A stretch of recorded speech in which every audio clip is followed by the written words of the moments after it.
Steve Biko was one of those people who were involved, and Jimmy Kruger was the Minister of Justice. I was in Parliament as the Member of Parliament for Pinetown, and my wife and I just said, because Jimmy Kruger was claiming that Biko had died because he'd gone on a hunger strike. And that was where Helen made such a huge contribution to South African political life and change. And I think maybe you should say something about that, Helen. Well, maybe you should just say how you took it up, that issue. I was a very strong believer in opposition and symbolic opposition. Because Jimmy Kruger issued the very famous Afrikaans sentence, well, it's in English as well, "It leaves me cold, it laat my coat." It sounds a bit strong in Afrikaans, actually. And my wife's an Afrikaner, and our family's got some Afrikaans, and she didn't like it at all, Jimmy Kruger's attitude. And so we felt we should just demonstrate that people don't die after 8 days of a hunger strike, that you can actually live for a long time, any human being, and it's for much longer than 8 days. We decided, my wife and I, to go on a hunger strike, like Biko, to demonstrate. And of course, being a politician and being a Member of Parliament, the press were very interested, although it wasn't a publicity stunt. That wasn't the purpose. The purpose was to give publicity to the fact that people do not die after 8 days, and it was disgraceful and dishonest of Jimmy Kruger to say that. And that was what we did. So we didn't eat for 8 days. And of course, the local Durban population were reading the papers every afternoon and every morning. And needless to say, there were pictures of my wife and I surviving on water. And we didn't cheat at all. But I think it made a powerful statement. I think it was an affirmation of asserting that we want justice in South Africa, and that South Africa is a great country, and there are people who will take a stand for what is right and against what is wrong and a transparent lie. Well, that's interesting because that overlaps very much with my experience. I was a young journalist.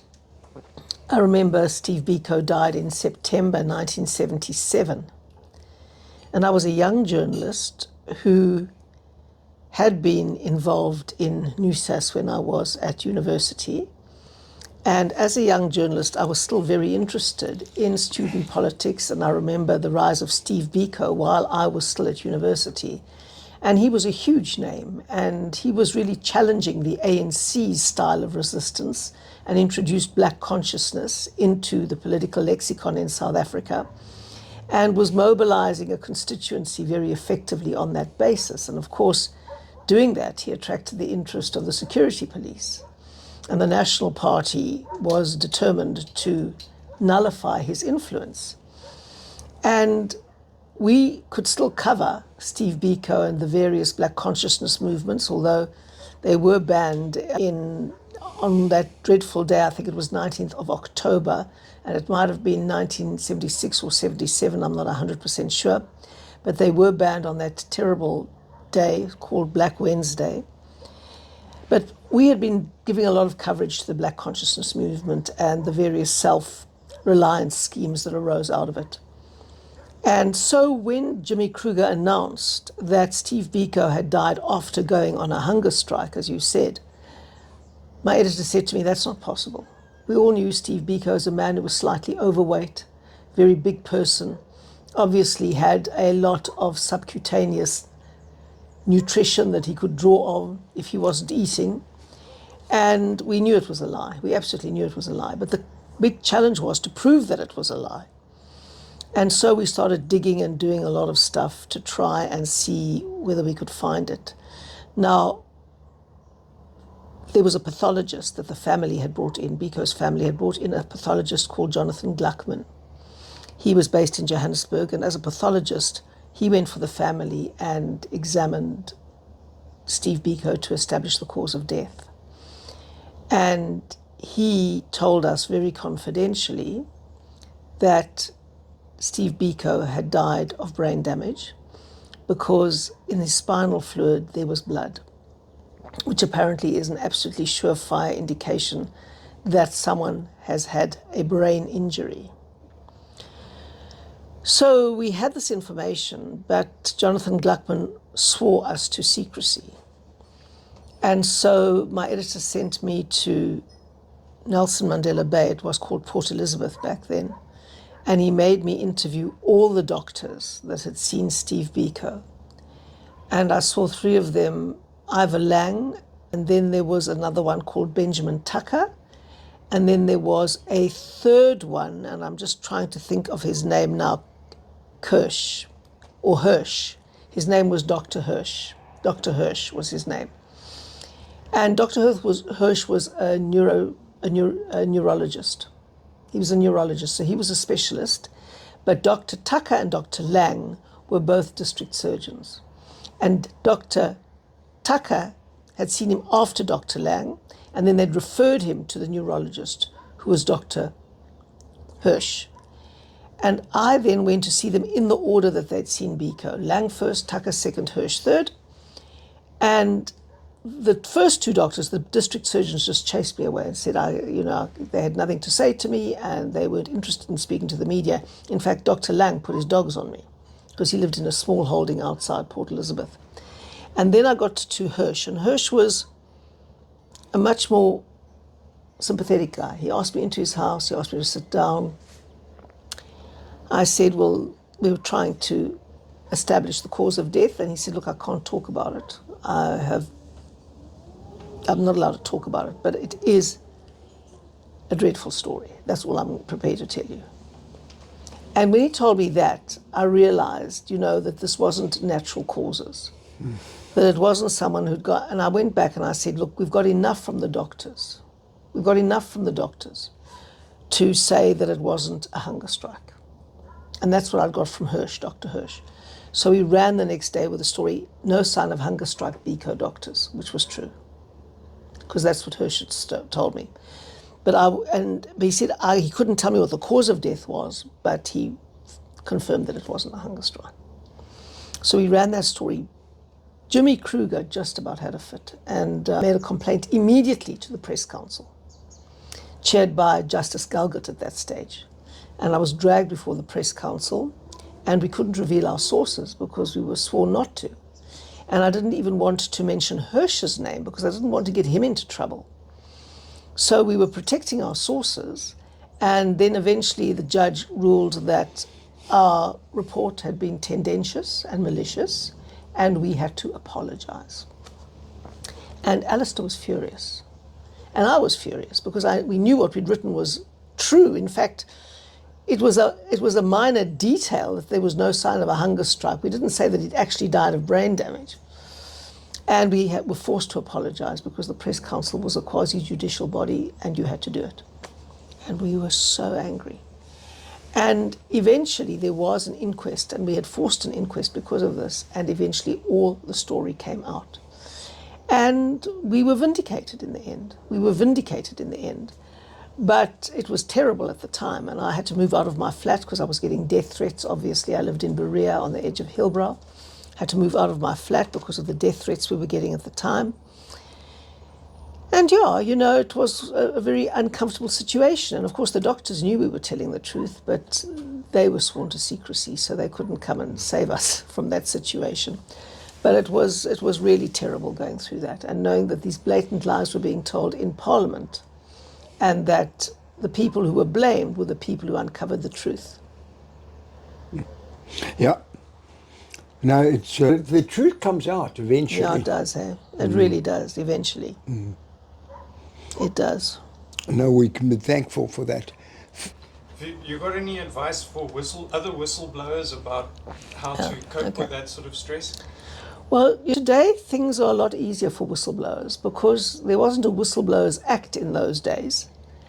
And you couldn't actually go through an accurate process prescribed in law that would give you protection. So there was very little protection in law, as you know, at that stage. We had a parliamentary majority constitution, not a constitutional democracy, in which your rights are inherently defended and the government cannot violate those rights. So now we actually have a lot easier situation for people to be whistleblowers. But what is crucial for them is to understand that they must go through the process properly. They can't blow the whistle and then say, well, I'm a whistleblower, and then claim protection of the Act. They have to first go through various steps as prescribed by the Act before they can claim protection of the Whistleblowers Act. And that's very, very important to remember. I agree. But Philip, there was one way to whistleblow, and that is if you're a member of Parliament and you were in Parliament and you were protected by parliamentary privilege. And I used parliamentary privilege twice to disclose things in Parliament because the press could then report on it. And the one was I had very good and reliable information about what we were doing, the South African army, to destabilize Mozambique. And Hunter was jailed because he had... Roland Hunter. That's right, Roland Hunter. So I made a speech in Parliament exposing this, thanks to information I'd got through from Roland Hunter, and it was volcanic. The National Party went mad. Mr. Harry Schwartz also went threw his toys out the cot. And remember, I called Magnus Malan the Gaddafi of Southern Africa, because Muammar Gaddafi was then involved in causing destabilization. So I said, Malan is destabilizing.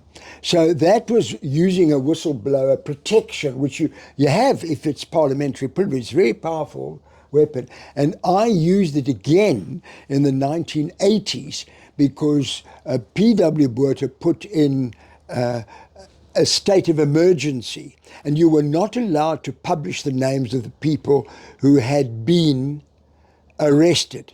And I went on a tour of the Karoo towns, Middelburg, Graafrenet, and visited the townships to find out from people who had been arrested and detained. So I then, in Parliament, got up, and I did it twice, but it becomes a bit silly after a while. But I'd read out the names. I'd say, these people, this was arrested in Middelburg, this was arrested in there. And it meant that the press could publish their names. Otherwise, they couldn't be published. So if you want to whistleblow fairly safely, do it as a member of Parliament, in Parliament. Yes, parliamentary privilege is a wonderful thing. It is. And John Steenhuisen has just used it to expose D.D. Mabuza. But it's amazing to me, Carol Payton writes an article and says, they don't. But she doesn't say, well, Mr. Steenhuisen did actually mention the name of a prominent politician. They never do that. Is it because they're nervous too? No, I don't know. I mean, they all believe the ANC can be rescued, and all subliminally feel that the ANC has a right to rule South Africa, but if they could just sort their act out, they'd be fine. No, you're right. I agree with you. But yep. And could I ask, what was the reaction, after the truth came out? Did they then sort of respond back to you in terms of your hunger strike or the exposure in the newspaper, or did they just try and not comment on it? You mean Helen's? Once the truth had come out. Oh, well, they tried to, they prosecuted her, or tried to, through the press council. In my case, no, that wasn't the same one, but in my case, they were determined to try to ensure I wouldn't be re-elected as the MP for Pinetown, because the ballot box is there still, and then on the Magnus Malan one, they were very unhappy about that, couldn't do anything. It was parliamentary privilege. And when, in the 80s, when there was a state of emergency, well, I mean, there was a serious complaint from the National Party, and of course the press could publish those names. So it just highlighted the fact that we were, we were under a state of emergency.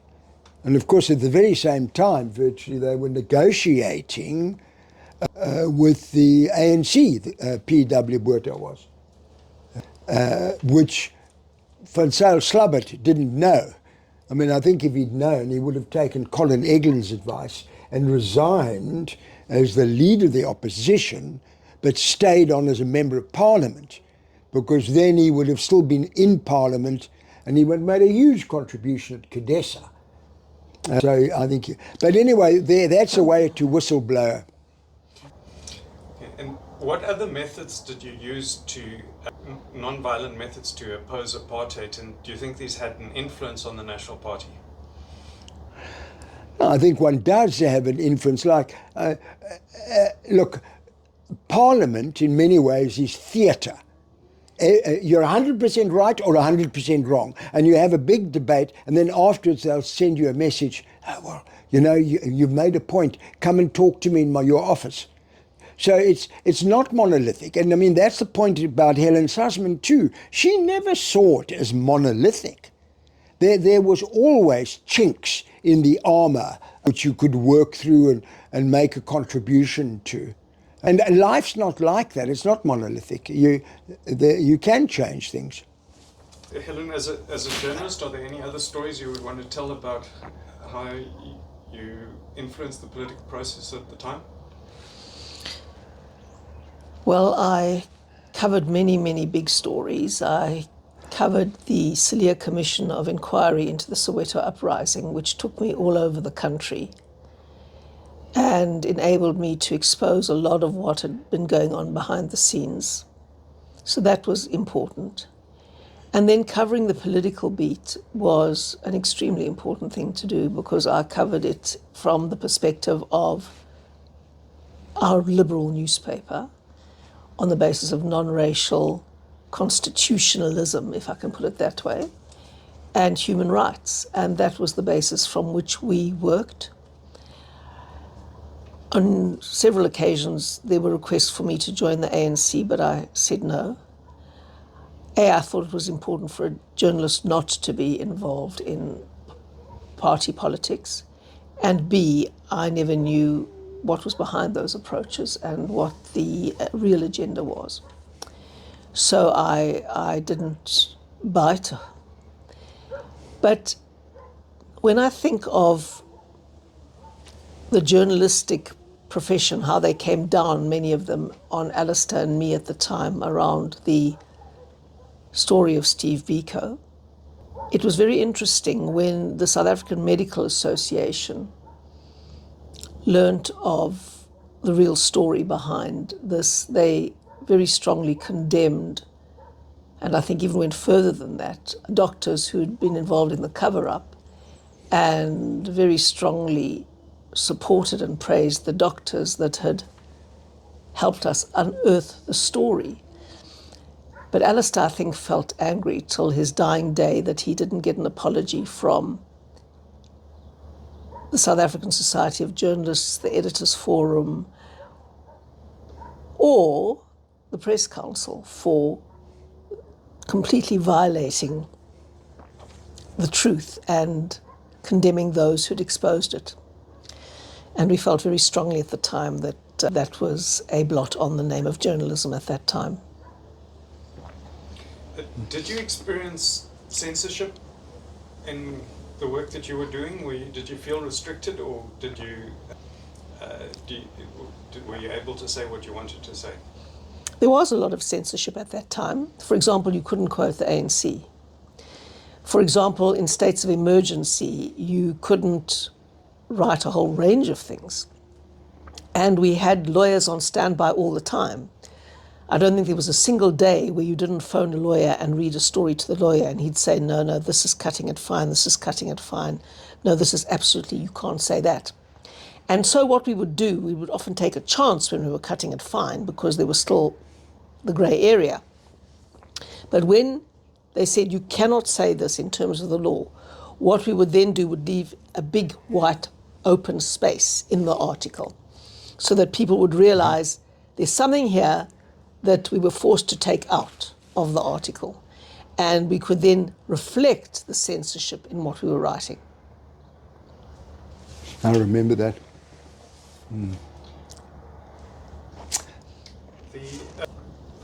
Do you think that the Progressive Federal Party, you later joined the Progressive Federal Party after the United Party, is that right, Graham? I did, yes, no, I was correct. I moved that through that, shall we say, linkage, or that, if you want to call it a necklace of what you describe, liberal, democratic, free market things, social democrats, if you want to call it that. But not communist and not socialist. And do you think that the work of that party, you were also in that party towards the end, is that Well, I had joined the Progressive Party when I was 16 years old, when I was still at school. And then I joined the Young Progressives, and then I was the National Youth Secretary, together with Bobby Godsall, who was our National Youth Chair, and Jill Hall and all those. We were a small group, but a very effective one, I think, and Bernstein, other people. And we did a lot in the party to try and move the party away from the qualified franchise and various other things. And then I became a journalist, so of course I couldn't be a member of a political party anymore. That was very much against our journalistic principles. But when I left journalism, I then very enthusiastically got involved politically again, and really in internal organizations that became part of the UDF. But I quickly saw what the ANC was. There were two very strong branches. It was either racial nationalist or Marxist. And I'm definitely not a racial nationalist. I'm committed to non-racialism. And I'm definitely not a Marxist. I'm a committed liberal. I believe in individual rights, the rule of law, constitutionalism, all of those things. And so I found that I couldn't identify with that movement anymore, and realized that many people swallowing the myth of the ANC didn't actually realize what was going on. And so I decided to join the Democratic Party at the time. Then it was the Democratic Party. And I was part of their delegation to the constitutional negotiations at CODESA. So I did all of that. But Van Zyle's big mistake, and you were talking about Van Zyl a moment ago, Graham, his big mistake is that he never understood the true nature of the ANC. That's right. He felt if he was going to move out of Parliament and show that he'd taken this really brave step, and then facilitate this discussion between a group of Afrikaans speakers in South Africa and the ANC in Dakar, that somehow the ANC would welcome him and would include him in some kind of post-apartheid government. Because Van Zyl was very, very much aware of the negotiations that were being led by Kobie Coetzee and the ANC, including Nelson Mandela in prison. And so Van Zyl made a preemptive move to get on the kind of ANC's side when that negotiation happened. What he didn't understand was the ANC would use him and spit him out. Exactly. And he went there and he basically wanted to find favor with that broad movement, and they weren't in the least bit interested in any competitiveness or in non-racialism really, or in anything else. And so Van Zyl had abandoned his base for a future that never materialized. And I thought that was one of the biggest tragedies in politics. He was such a gifted man. Unbelievable. No, he was a great loss to us. Do you think that the work of the Progressive Federal Party, which became the Democratic Party, influenced the National Party in their policies and in the outcome that was negotiated? The work of the Democratic Party was absolutely pivotal. I mean, a lot of people contributed towards the Constitution, yes, but in the end, even though there are serious shortcomings with the Constitution, a lot of the key issues that do uphold liberal democracy are there very substantially because of the role of the key negotiators in the Democratic Party. I wasn't one of those. I was a backroom type of person. But I'm thinking of Colin Eglin, of Tony Leon, of Ken Andrew, of Dean Smuts. All of those people played a really pivotal role. I agree with you. Okay, and would you want to add to that, Graham? No, I wasn't involved in CODESA at the time, but no, I would agree with everything that Helen said. I ended up basically being involved in the agricultural union. We transformed is the word, but we brought the coloured, the Indian coloured, the black and Zulu farmers, white farmers, into a new agricultural union. So while that was also an attempt, to sort of change process.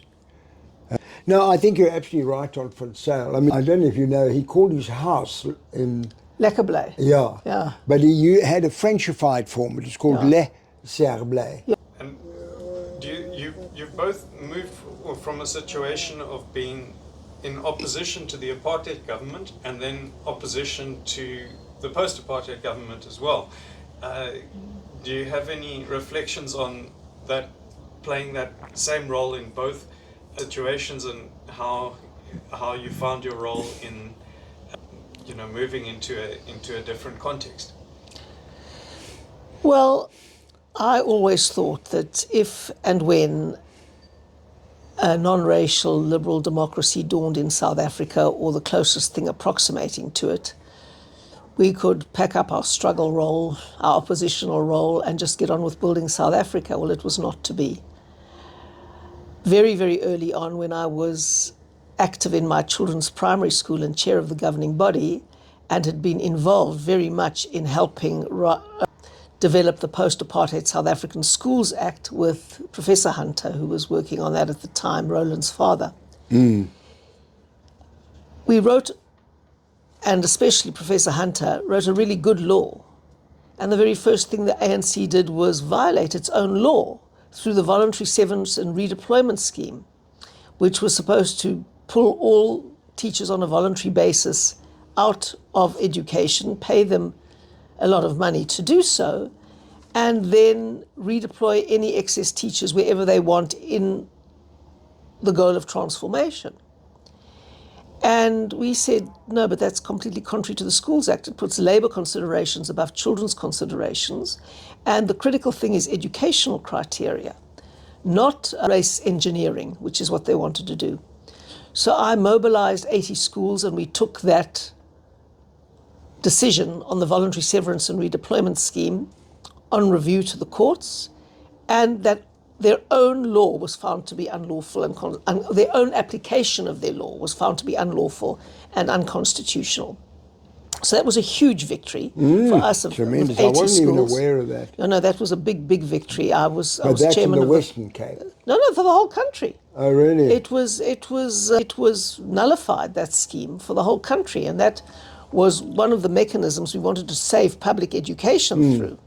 And we went quite a long distance towards doing that. And then what the ANC did was change the law to make it legal, exactly like the National Party. When they didn't get their way, they just changed the law until they got their way, even if they had to pack the Senate, if you remember. So I said, this is absolutely outrageous. And I went to meetings of the Portfolio Committee, and I went to Parliament to observe as an outsider what was going on. And I said, I cannot believe that all this kind of thing is happening again. The social engineering, this manipulation, this dictatorship of the majority in a constitutional democracy. So then I said, no, I've got to get into this forum, and I've got to start making a difference where that matters. And then Tony Leon asked me to revise the DP's education policy at that time, which I then did. And he then said, would I throw my hat in the ring as a potential candidate for the DP? And I was fortunately selected, and then got into the provincial legislature. So that's how I got there, by suddenly waking up through the South African Schools Act and the ANC's application of that act, which would have destroyed the public school system. And I said, we can't do this. And then I had to start the fight all over again. And from then it's just escalated. Fortunately, I've been able to get into government and not only talk and opposed things. I've been able to do things. And I hope that where we have governed has demonstrated that we can do things differently from the ANC. So that is how that happened. And I was very frustrated having to go straight into opposition again. It was literally within the 18 months that I had to go into opposition again. But of course, he's been very involved seeing how these ideological thrusts come through. I mean, this hate speech bill, and it's these guys, and they're pushing the NHI now again. They are. It got through the, anyway. But A luta continua. But Helen, you're my hero. Oh, man. That's why I gave you that tree or that plant. Yeah, well, we're also very grateful for the role you played as MEC Education in holding back the central government's proposals to micromanage the schools and take powers away from the governing bodies. And I think that your defense of religious freedom there made a big difference. Absolutely. But it's a struggle that one can't stop. Yes, they say the struggle for freedom is never fought and finally won. It has to be fought and won again in every generation. I agree. And that's basically what it is. No, I agree. This is one of my friends said, God has no grandchildren. That's true. And you've got every generation has got to fight its own battles for virtue. Absolutely. But it's interesting too. Where do these ANC guys sit and make all these ideological decisions? I mean, they must have a big policy department. No, they don't. They don't. He sent me that bit, which I wasn't aware of. The ANC said we must be careful of the liberal media. Obviously, it was directed at the Daily Maverick and people. And there's a resolution clearly setting out. We've got to all mobilize everybody to resist it. And a similar resolution which the American ambassador quoted. I mean, it's disgraceful. They want to go, and it's virulently anti-American. I mean, it's before the Berlin Wall came down. No, but these guys are still pushing it. The ANC's entire philosophy is 4 legs good, 2 legs bad. 4 legs good, 2 legs bad. It's Orwellian. It's anything associated with Russia and Marxism and communism and race nationalism is good, and anything fighting that is bad. No, but I agree with you. But and then the myth has been built around non-racialism and all of that. There's no such. I agree. No, I think you're right. No, I agree. Can't disagree with you.